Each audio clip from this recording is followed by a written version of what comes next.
Well, we got Caleb. We got a big win by Tennessee as the Vols are able to not only beat Clemson in the Orange Bowl, but dominate them thoroughly in a game that was probably only in question for a minute or two, I would say midway through the fourth quarter when Clemson was able to pull it to within a touchdown. But in the end, Tennessee wins 31-14. And guys, let me just start as we got the Caleb's with us, Caleb Jarreau, who does a great job of covering recruiting for us, and Caleb Calhoun, who he'll have his story up, but probably already up, as a matter of fact, on offthehooksports.com. You can check out my column about Joe Milton and also just the undeniable psyche of this team throughout the season. So go ahead and click that thumbs up button. We greatly appreciate it. Tennessee wins 11 games for only the 8th time in team history.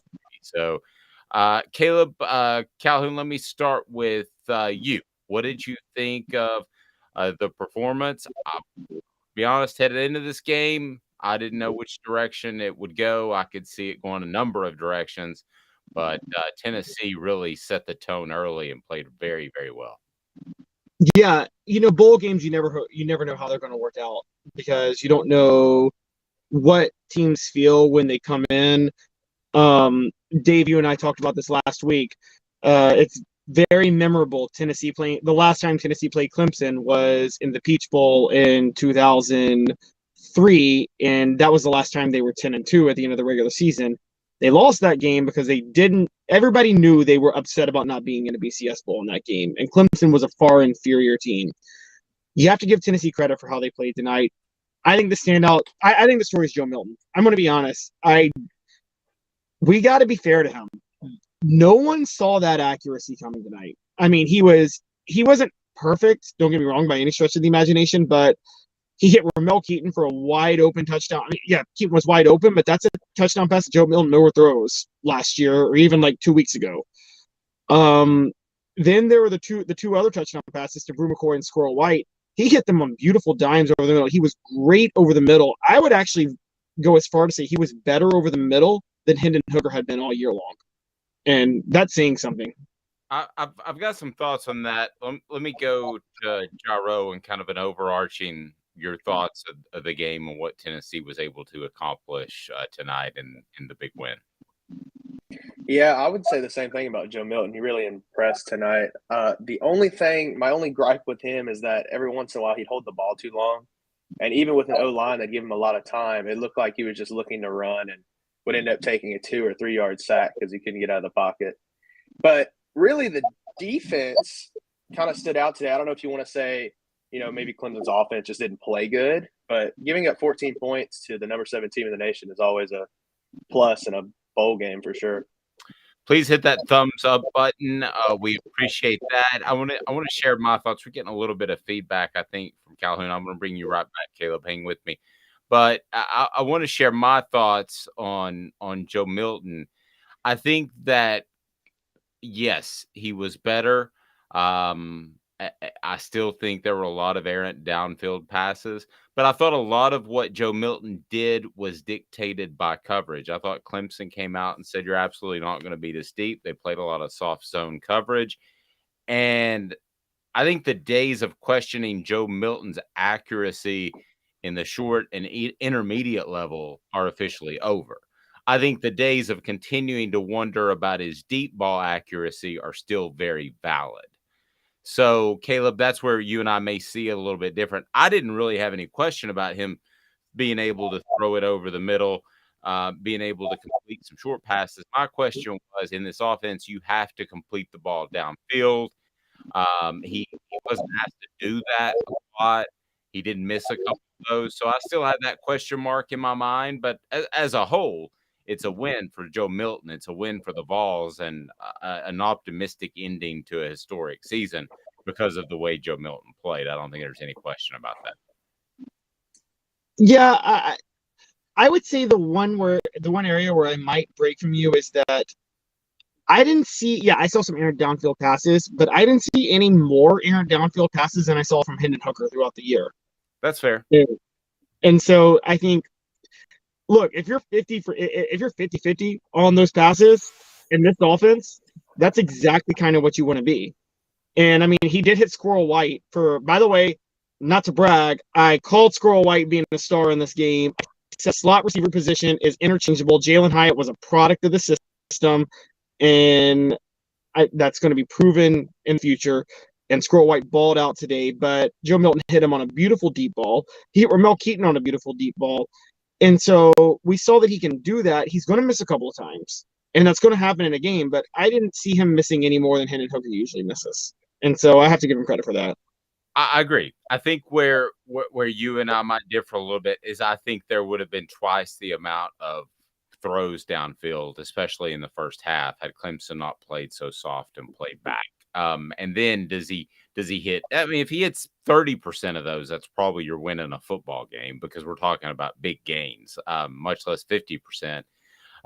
So I don't think other teams are going to play them like that. I thought Clemson kind of came in. I'm not at all trying to rain on Tennessee's parade here, but I kind of felt like, and it was mentioned by the announcers, Caleb Jarreau, it was mentioned several times that this would not define Cade Klubnik's career, which means the coaches told them that. They said that publicly. They played soft. It almost felt like they didn't want to get blown out. It just felt like two totally different approaches when you're watching that team. That one team felt like they had something to play for, and the other team just wanted to make sure it didn't get embarrassing, but it kind of did anyway, if that makes sense. Yeah, going into halftime, I remember I texted one of my friends. It was like, I don't know if Tennessee's winning this game or if Clemson is losing the game. Because it felt like they're playing bend but don't break, but they give up 8-yard catches every down, so they end up breaking anyway. Their kicker missed 3 field goals. He would just line up and kick it straight, which was kind of insane.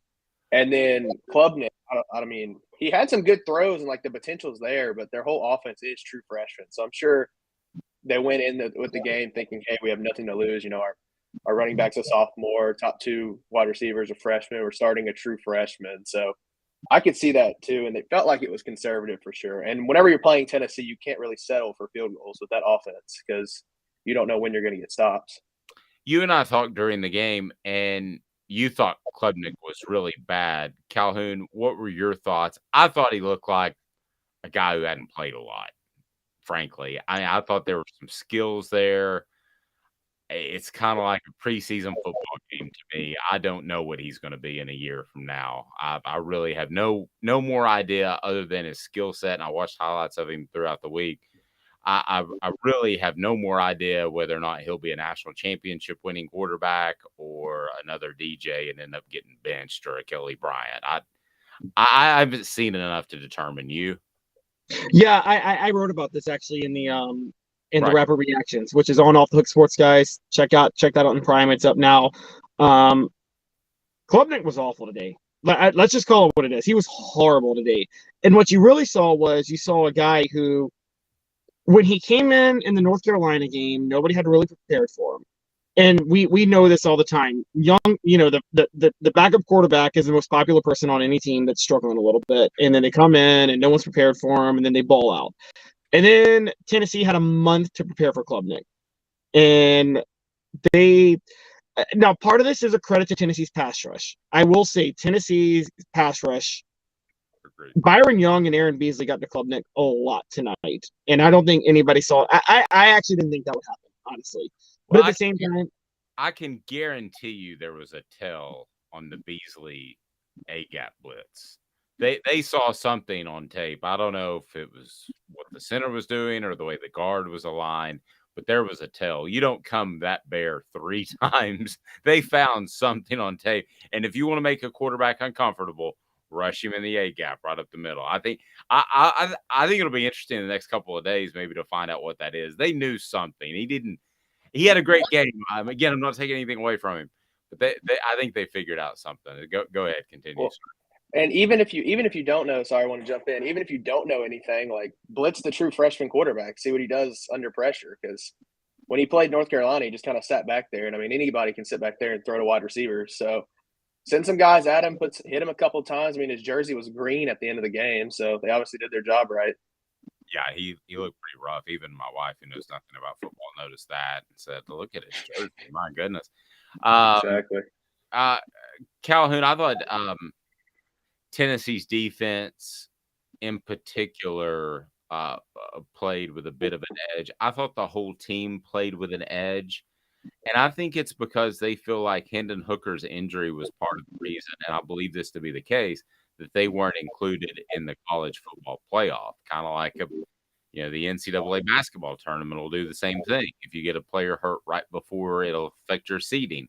I think Tennessee, the Hooker thing was what pushed them over the edge of not making the college football playoff, and I think Tennessee's football team was angry about that. I think that was motivation for Vanderbilt. I think it was motivation against Clemson. I'm going to kind of disagree with you on that. I'm going to be honest. The only reason I'm going to say that is that I think the college football playoff chose the path of least resistance, which is let's take the only 4 non-2-loss Power 5 teams and put them in there. And Hendon Hooker's injury had nothing to do with Tennessee losing to South Carolina. And they would have lost that game no matter what. I'm not saying that it did. You and I are on the same page. I'm saying they used that as motivation. Oh, they might have. I agree. I think they came in with a little more to play for. I think they benefited from – we talked about bowl games last week. And, we talked about how that is the one area – because the most overused term in sports is they wanted it more. But bowl games is there are teams that wanted it more. And I think Tennessee wanted this one more, and that was probably motivation. And also, they just benefited from – I don't think Clemson really cared to be there. I mean, I think we were watching them in this game, and I don't really think Clemson had any desire to play in this bowl game. I thought they were just going through the motions. Yeah, I tried to do a little bit of digging throughout the week, and I never got an answer to this. But I wonder if there was somewhat of a split locker room between the two quarterbacks, DJ and Klubnik. I wonder if that played out throughout the season. I wonder if the players were more along the lines of DJ, because there has to be some reason why they didn't make the switch. Because as bad as Klubnik was tonight, DJ was pretty bad throughout the season. I think there's more behind the scenes there that might come out in the coming weeks. A couple other notes. Who would you guys have voted for? Travis letting us know that Milton the MVP. Who would you guys have voted for MVP? I would have probably voted Beasley, even though I think he got some good fortune off a tip that they found on tape, is my guess. But I would have probably gone with Beasley, but I'm fine with Milton. What do you think, Jarreau? I don't know. I would probably go Milton or Squirrel White. Just because, I mean, Milton went 19 for 28, 251, and then Squirrel White had one of his touchdowns and 108 yards on 9 catches. So, and early in the game when Milton was kind of searching for to get the ball rolling, kind of get that confidence going, he was hitting Squirrel White almost every down. So I feel like if you don't get those easy catches to Squirrel White on the first drive or the second drive, that we probably aren't looking at the same game. It's fair. Who would you have voted for? I'm going to go Byron Young. I mean, you're right, Beasley, that was about the easy blitzes, but Byron Young, those were legitimate sacks and legitimate hurries, and that was about Byron Young and what he did. And I think that, I wrote about this in the Rapid Reactions. This was an anti-Heupel team in the sense, like, Dave, you talked about this. Because they were playing soft zone, Heupel he didn't take too many big shots in the first half. And it kind of slowed Tennessee's offense. And it really made the defense step up. And you're right, Aaron Beasley, that was just scheming and Tim Banks. But Byron Young really stepped in his final game with Tennessee. You wonder how a guy's going to play when he's going to the NFL. But he really wanted to make a statement in his last game.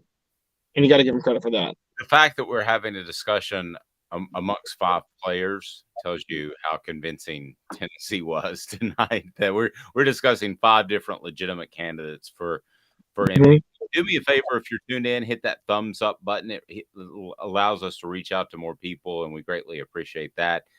CK tells us on our message board, for all the talk that Alabama ranked ahead of Tennessee, UT ended up with a better bowl situation, primetime standalone game versus top 10 team, while Bama has 11 a.m. start. Can you say karma? I said karma, and I know Caleb Calhoun proofread it a month ago. I said they're better off in the Orange Bowl than the Sugar Bowl. I thought that from the get. I thought it's a better trip. other than the Hard Rock Casino being just an absolute horrible casino, it's all in all a better trip. And I know that firsthand from a couple of weeks ago. Yeah, this was Friday night. It was also kind of the culmination, guys. I felt like of a bunch of bad bowls and guys getting mayonnaise dumped on them. No offense. I was at that game. I saw it. It was great. I know. So, but a lot of these bowls have very little meaning. This one was to name opponents, and you could say the same for the Sugar.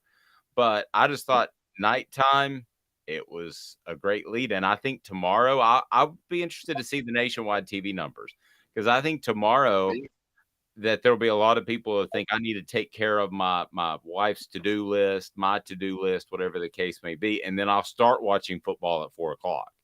So I want to see numbers, primetime numbers versus tomorrow in the Sugar Bowl. But yeah, Caleb, I said it a month ago. I thought the Orange Bowl was a better trip, and the Tennessee fans should be happy. And you do have to credit Tennessee fans for this. For all the bowls that we saw, Calhoun, that had empty stands, Tennessee, once again, to no one's surprise, traveled and filled the Orange Bowl. I'm sure there were some Clemson people there. It was harder to tell because similar colors, but there were a lot of Tennessee fans, and my social media was very, very active, and that was impressive to see. Yeah, and just for context, I want to let people know what they're doing with bowl games now because I went, as you said, I went to the Mayo Bowl today to watch Maryland and NC State. They did not sell tickets on the upper deck because they didn't want to see the fans be too dispersed. So they wanted to make sure that it looked a little more crowded, for lack of a better term. So there was nobody on the upper deck at Bank of America Stadium in Charlotte today. And that's hilarious that's how they do that with bowl games now.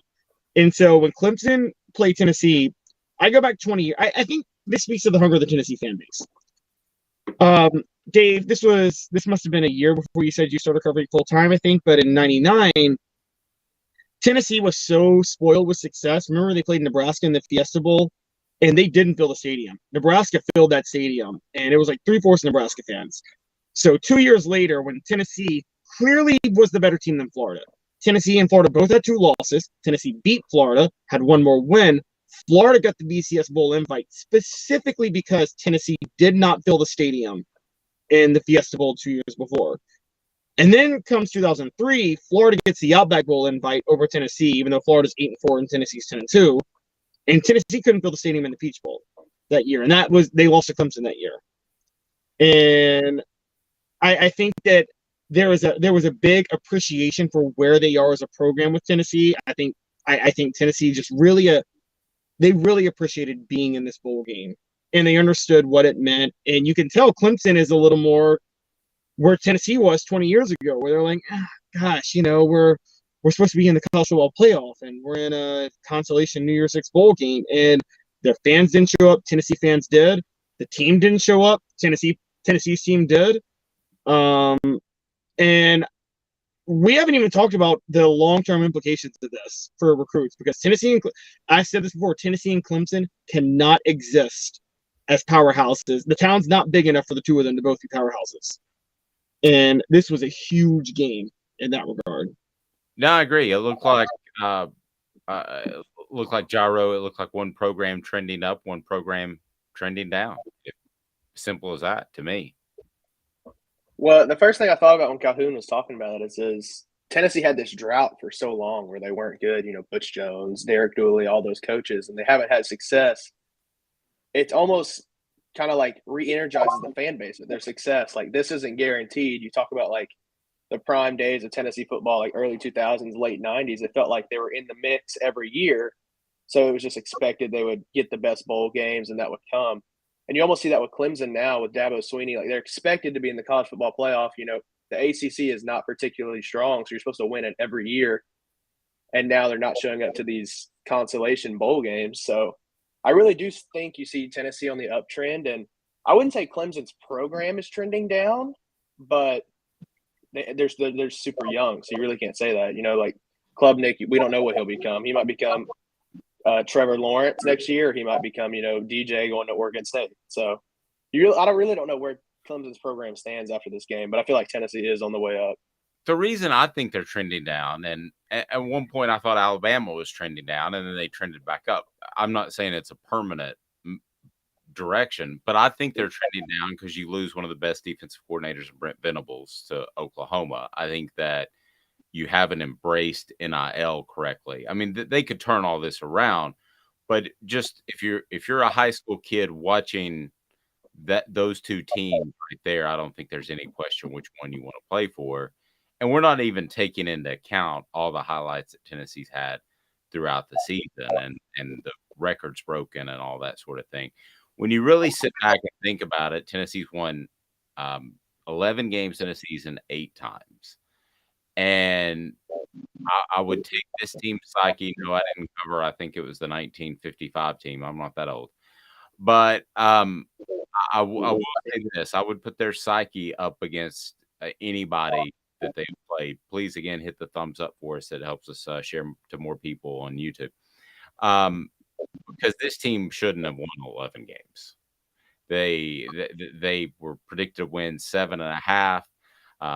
And something I illustrated in the column on offthehooksports.com, they didn't quit when Alabama was driving for a potential game-winning field goal. They didn't quit after they lost to Georgia in somewhat embarrassing fashion.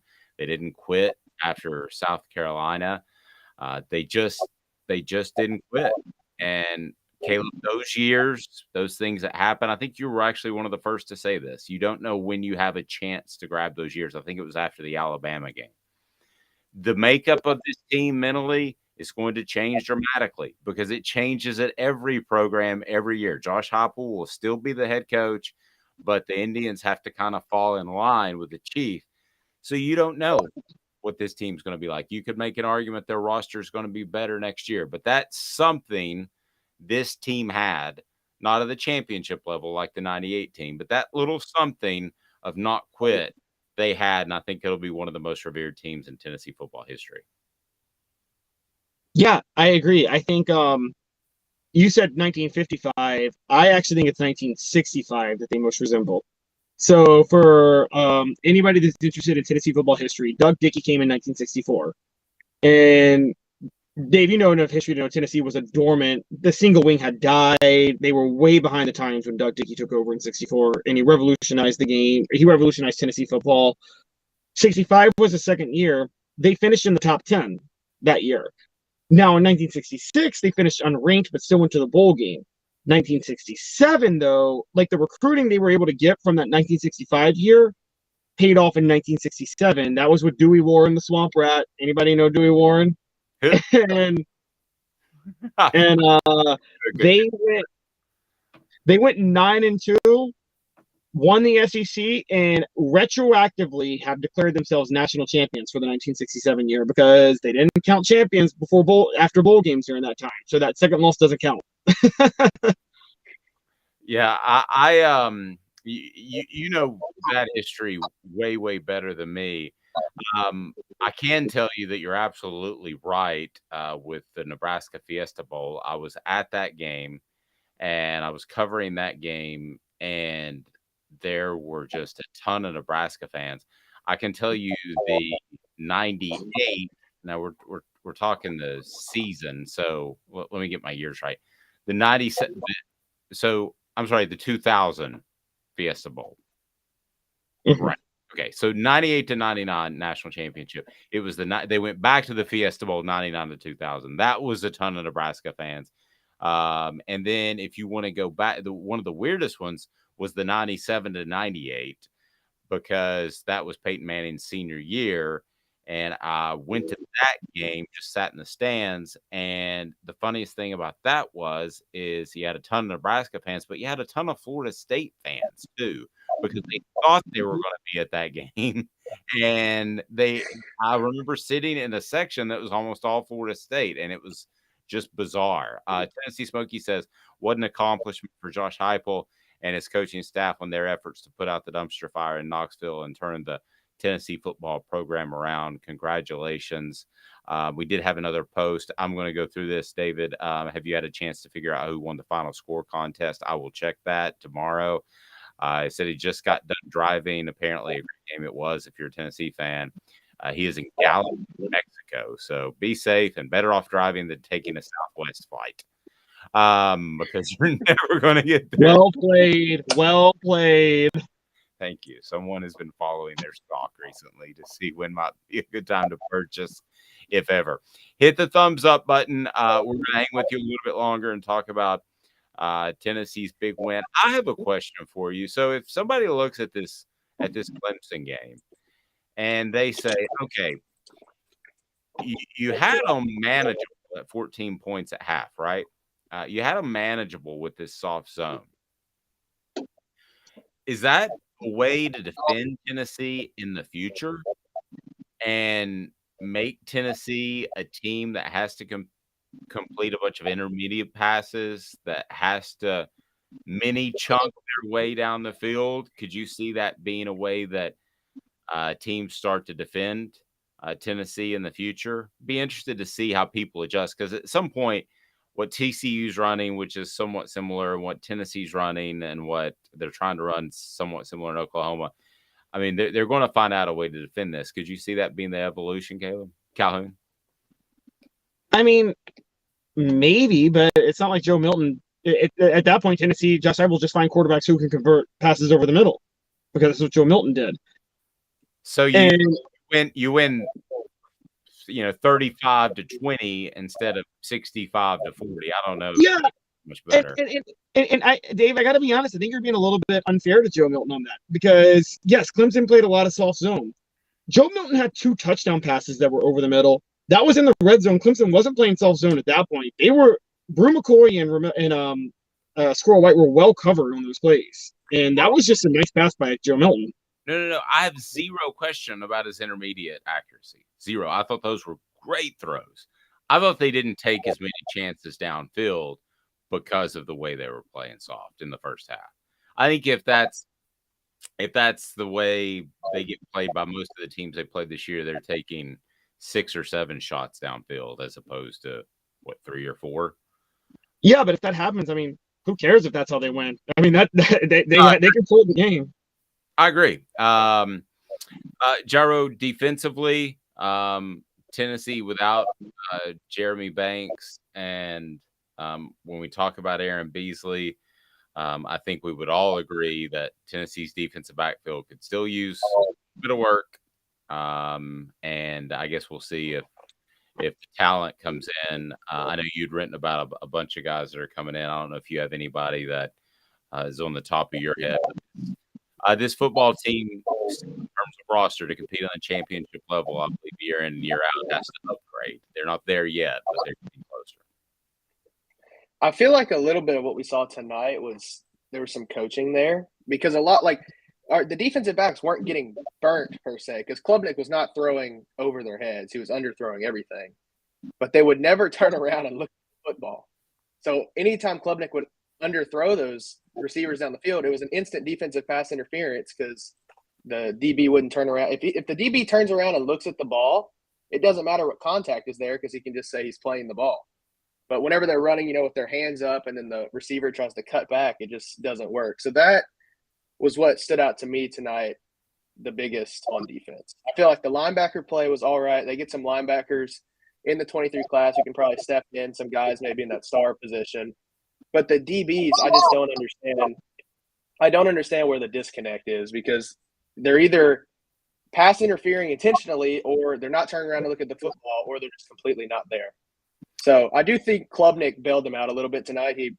54 passing attempts is not what I would have expected, and he still threw for 320 yards. But I don't understand where the disconnect is in the secondary. Let me ask you this, because I think Calhoun and I see Joe Milton's performance a little bit differently. So let me ask you this from OddSpots. Calhoun, OddSpots said, I will say again, time to stop doubting Joe. He needs to improve his running. Stop thinking some Wake Forest quarterback would be elite in the SEC. They do need secondary help. So is it time to stop doubting Joe? Would you agree with that? I mean, funny enough, but even though I'm the bigger defender of Joe than you were in this, I would still say it's not time to stop totally doubting, because it was one game, and it was the Orange Bowl, and it was a game that we all agree it didn't look like Clemson really wanted to be there. And so I wouldn't fully say it's time to. I think here's what I say: the clock has been reset on Joe. There were certain things that you thought you could get away with in playing Joe Milton that you can't, and that's a credit to him. Like you pointed out, Dave, you can't play soft zone on him a lot of times because he'll pick you apart over the middle. So I would say the clock has been reset, and that okay, you have to go back to the drawing board on how to stop him. That doesn't mean that he is unbeatable just yet. It reminds me of remember. Let's just go to the NFL for a minute. Remember when Tim Tebow threw for 316 yards against the Steelers in that playoff game, and that was considered. And everybody was talking about Tebow, and I think my big thing was Tebow. They played man coverage on him that whole game and were daring him to throw. And okay, he beat him, and they reset the clock, and they're like, okay, we're going to have to play solid defense on him beyond that now. And then the next week, the New England Patriots blew him out. Here is why I have not stopped doubting Joe Oddspots, and I know you disagree with me. I think he cost Tennessee 2 sacks in this game because he's processing things slower. That could change in the offseason. Still doesn't have a lot of experience overall. So that could definitely change. And the other thing is I think you're going to have to – you're getting a little feedback from Calhoun, so let me drop you down here. But the other thing I would say to that, Jarreau, is you have to be able to complete the deep ball in this offense for it to be at its most effective. So those two things, I thought he cost them 2 sacks. I thought the deep ball, I've still got questions about it. I thought he missed 3 or 4 of those in the first half, and the one he hit to Ramel Keaton on the sideline was bare open. You could have thrown that pass. I couldn't because my shoulder's old. But so, yeah, do I still have doubts? I still have doubts, but certainly more optimistic than I was 5 hours ago. Let's put it that way. I think Joe Milton showed a lot today because if you told me how I had to defend Joe Milton in Tennessee's offense, I would have done a soft zone knowing he has accuracy issues and tell like, hey, let him beat us underneath. If he completes those passes like he did tonight, then he can have that because in the past, he hasn't shown he can do that. And like Oddspots just said, I don't think he'll be a Hendon Hooker, but I think in Tennessee's offense right now in this quarterback room, he's probably your best bet next year because I worry, a lot of people are high on Nico, but if you throw Nico out there next season, you're probably going to have a Klubnik performance like you did tonight where there's certain things that Joe Milton is not going to do that true freshman would because they just haven't been in the offense long enough. And Joe Milton's been around a lot of college football. So I feel like in that aspect, mentally, if he gets there, he has the arm to make the plays. It's just like tonight, we saw some things. It was just he was a little slower on his reads, and he would stare down the receiver off the snap. So if he wanted to throw to Squirrel White in the slot, he was staring him down the whole way.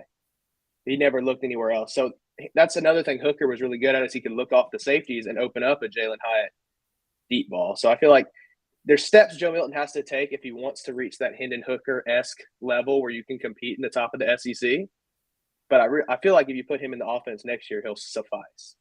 It's just a matter of does he make the jump from a 7-8 win quarterback to that 10-win, 11-win quarterback? Odd Job says Joe is not Hendon, but I don't think there is anything better out there. I've already read this one. I'm sorry. I thought you had another one out there. You have Nico waiting. You do. I think we can all agree, no matter what you think of Joe Milton's performance tonight. I'll go back to you for just a second longer, Calhoun, and then I'll let you out of here. You got you're in the back of a moving car. I'm not going to let you do a good way to get yourself killed. I think we can all agree that we're talking about a B-plus situation at quarterback, right? At the very, very least. And if Joe shows absolutely no improvement in the next 6 months heading into the season, you're still at a B-plus level. I mean, I think do you get to an A level that Hendon Hooker was? I think that's what we're having the debate over, which is kind of minutia. You have a very good problem on your hands. You have too many quarterbacks. So like if Joe doesn't make an improvement, you still have Taven Jackson in that quarterback room. True. He's been in the offense that a lot of people don't talk about. You have Nico, who can probably learn the offense over the summer, and he was on the sideline, and it looked like he was gelling pretty well with the other quarterbacks on the sideline. So I feel like you have good like you don't want to have one quarterback and then nobody else behind him, and you're talking about like if we were talking about Joe Milton as the end all be all, then that's a little different. But you have so many options that if Joe Milton doesn't get the job done, then somebody else can step up and do it. So I really do feel like he'll be all right. It's interesting watching him play because the ability was there. I wrote on offthehooksports.com that he does throw flat-footed. I think that's something that could be addressed. Agility drills is what I would work with him at. He just seems a little heavy-footed, which we talk about more with offensive linemen than we typically do quarterbacks. But I think there's improvement there. I think he could go from being a C runner in the offseason with offseason work to a B runner, which would change things dramatically. Again, hit that thumbs up button. And I want to go back to the message board, but the thumbs up button really helps us. Odd spots, he did look off the safety on one TD. That's a great point. Defense will have to be better with Joe at quarterback. Agreed. Also, remember, Clemson has a good defensive line. That is very true. They had one linebacker and one defensive lineman opt out of the game that will probably go in the first half of the NFL draft of the first round. And so it wasn't as good as we've seen throughout the year, but it was still very, very good. One of the better ones that Tennessee faced. Maybe who would have been better? I would say Georgia was probably better up front that Tennessee faced than Clemson this year as far as just the defensive front. I would have said Alabama before the season with Will Anderson in that group, but the way Tennessee handled them, it's tough to say that. But yeah, I mean, this was a very good defensive front. And if this offense grows into more of an intermediate passing game and you still win 11 games, Caleb, I don't think anybody's going to care.